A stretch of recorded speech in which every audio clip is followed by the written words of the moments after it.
Chapter 12. Before the Ladies' Aid. Dinner, which came at noon in the Harrington homestead, was a silent meal on the day of the Ladies' Aid meeting. Pollyanna, it is true, tried to talk, but she did not make a success of it, chiefly because 4 times she was obliged to break off a "glad" in the middle of it, much to her blushing discomfort. The 5th time it happened, Miss Polly moved her head wearily.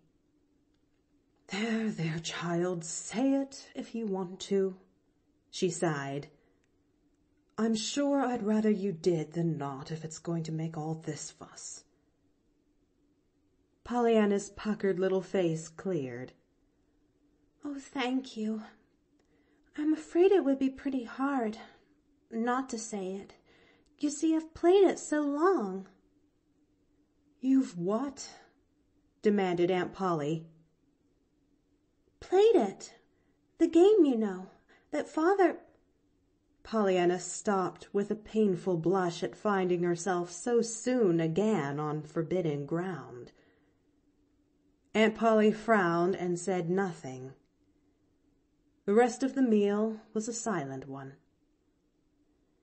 Pollyanna was not sorry to hear Aunt Polly tell the minister's wife over the telephone a little later that she would not be at the Ladies' Aid meeting that afternoon, owing to a headache. When Aunt Polly went upstairs to her room and closed the door, Pollyanna tried to be sorry for the headache, but she could not help feeling glad that her aunt was not to be present that afternoon when she laid the case of Jimmy Bean before the Ladies' Aid. She could not forget that Aunt Polly had called Jimmy Bean a little beggar, and she did not want Aunt Polly to call him that before the Ladies' Aid. Pollyanna knew that the Ladies' Aid met at 2:00 in the chapel next the church, not quite half a mile from home. She planned her going, therefore, so that she should get there a little before 3. "I want them all to be there," she said to herself. "Else the very one that wasn't there might be the one who would be wanting to give Jimmy Bean a home. And of course 2:00 always means 3, really, to Ladies' Aiders." Quietly, but with confident courage, Pollyanna ascended the chapel steps, pushed open the door, and entered the vestibule. A soft babble of feminine chatter and laughter came from the main room. Hesitating only a brief moment, Pollyanna pushed open one of the inner doors. The chatter dropped to a surprised hush. Pollyanna advanced a little timidly. Now that the time had come, she felt unwontedly shy. After all, these half-strange, half-familiar faces about her were not her own dear Ladies' Aid. "How do you do, Ladies' Aiders?" she faltered politely. "I'm Pollyanna Whittier. I reckon some of you know me, maybe. Anyway, I do you, only I don't know you altogether this way." The silence could almost be felt now.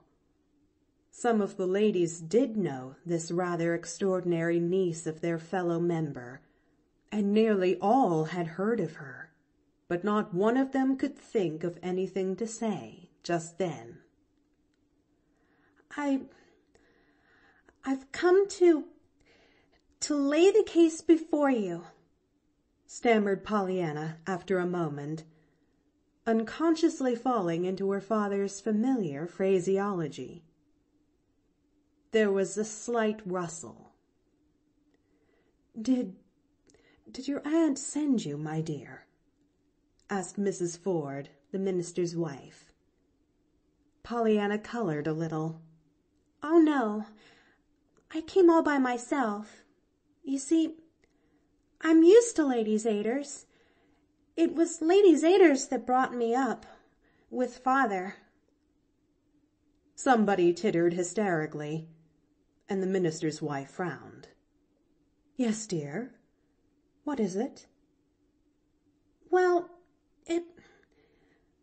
it's Jimmy Bean," sighed Pollyanna. "He hasn't any home except the orphan one, and they're full and don't want him anyhow, he thinks. So he wants another. He wants one of the common kind, that has a mother instead of a matron in it. Folks, that'll care. He's 10 years old, going on 11. I thought some of you might like him. To live with you, "Well, did you ever?" murmured a voice, breaking the dazed pause that followed Pollyanna's words. With anxious eyes, Pollyanna swept the circle of faces about her. "Oh, I forgot to say, he will work," she supplemented eagerly. Still there was silence. Then, coldly, 1 or 2 women began to question her. After a time they all had the story and began to talk among themselves, animatedly, not quite pleasantly. Pollyanna listened with growing anxiety. Some of what was said she could not understand. She did gather, after a time, however, that there was no woman there who had a home to give him, though every woman seemed to think that some of the others might take him, as there were several who had no little boys of their own already in their homes. But there was no one who agreed herself to take him. Then she heard the minister's wife suggest timidly that they, as a society, might perhaps assume his support and education instead of sending quite so much money this year to the little boys in far-away India. A great many ladies talked then, and several of them talked all at once, and even more loudly and more unpleasantly than before. It seemed that their society was famous for its offering to Hindu missions, and several said they should die of mortification if it should be less this year.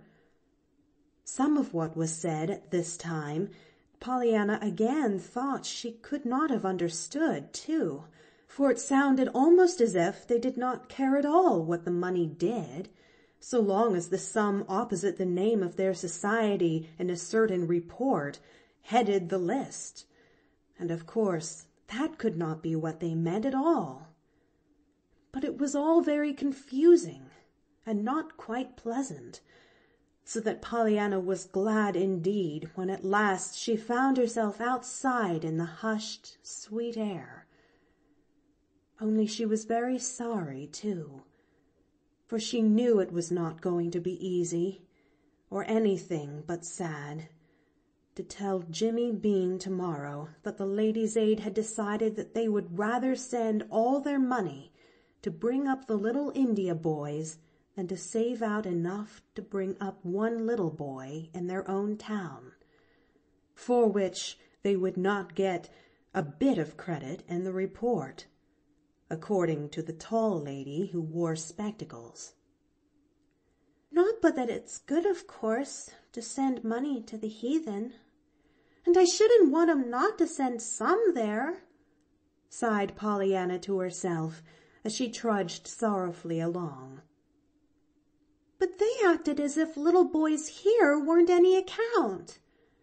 Only little boys, way off. I should think, though, they'd rather see Jimmy Bean grow than just a report." End of Chapter 12. Read by the Story Girl.